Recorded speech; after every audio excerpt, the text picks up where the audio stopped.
Yahoo mga mamsi! Magandang araw po. So for today's ulam, ang lulutuin po natin ay chop suey. At dahil nga po na-miss ko rin kumain ng chop suey, kaya naman ito ang lulutuin natin ngayon. Itong sakto po ito mga mamsi, kung nag-iisip ka ng ulam ngayong tanghalian, ito na lang po yung lutuin mo. Napakasarap.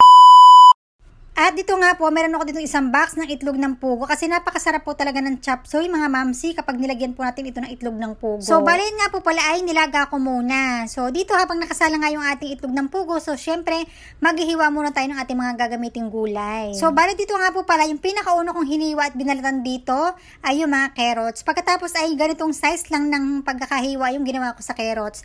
And then meron din po pala ako ditong young corn. Napakasarap po talaga ng chop suey kapag mayroong young corn. So hiniwa ko lang din ito ng maliliit mga mamsi. At syempre meron din ako ditong beans. So ayan, tatanggalin muna natin yung pinaka-lubid nito or yung parang matigas sa gilid. And pagkakahiwa ko nga rin po pala dito ay papaganyan lamang. So dapat po kung maghihiwa po kayo ng mga gulay, halimbawa mga mamsi, dapat po pare-parehas po ang gagawin yung paghiwa dito. Kung maliliit, maliliit lang po. Kung malalaki, so malalaki po yung gagawin nyo sa lahat. So naghiwa na rin po ako dito ng aking mga repolyo. And then syempre huwag kakalimutan ng bawang at sibuyas. Hiniwa ko lang din po ayan. And then dahil nga po ito ay gusto ko ng medyo maanghang lamang, naghiwa po ako dito ng 2 sili. Pero ito naman po optional lang din naman.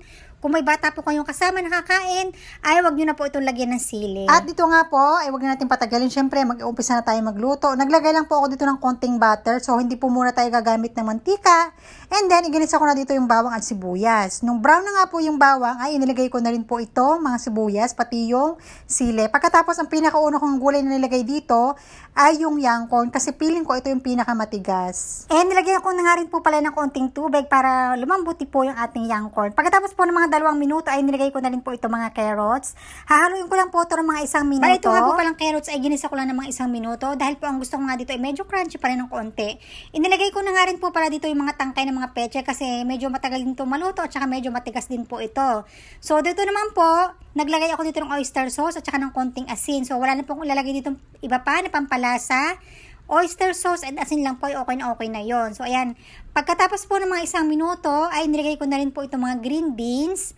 Ayan. At another halo na naman po ng mga 1 minuto lamang. So bali nga po pala yung ginawa ko mga luto dito sa gulay ay yung tigi 1 minuto lamang kasi gusto ko po talaga dito yung medyo crunchy pa yung gulay. Mas masarap po talaga yung chop suey kapag crunchy pa talaga yung gulay at wag po yung i-overcook. At nilagay ko na nga rin po pala dito yung repolyo. Ito na po yung pinakalas. Bago ko po ilalagay itong mga dahon ng pechay. So ayan, 1 minuto lang din po ang halo na ginawa ko dito mga mamsi. Ayan, kung makikita ninyo, sobrang sarap ng ating gulay, o diba? At ito nga po, naglagay na rin nga po pala ako dito ng evaporated milk. Konti lang pong evaporated milk yung nilagay ko dito para hindi po siya magtubig. So, ayan na po, ang pinaka-last na gulay na nilagay natin, yung ating dahon ng pechay. Ayan, o diba? And then, dahil mabilis lang din maluto itong dahon ng pechay, kaya naman nilagay ko na rin ito ang ating mga itlog ng pugo. At dahil nga ito ay luto na, ay pinatay ko na rin po yung kalan dito. At isinalin ko na nga po ito sa mangkok. Tingnan nyo naman po ang ating chop suey mga mamsi. O diba napakasarap po talaga nito.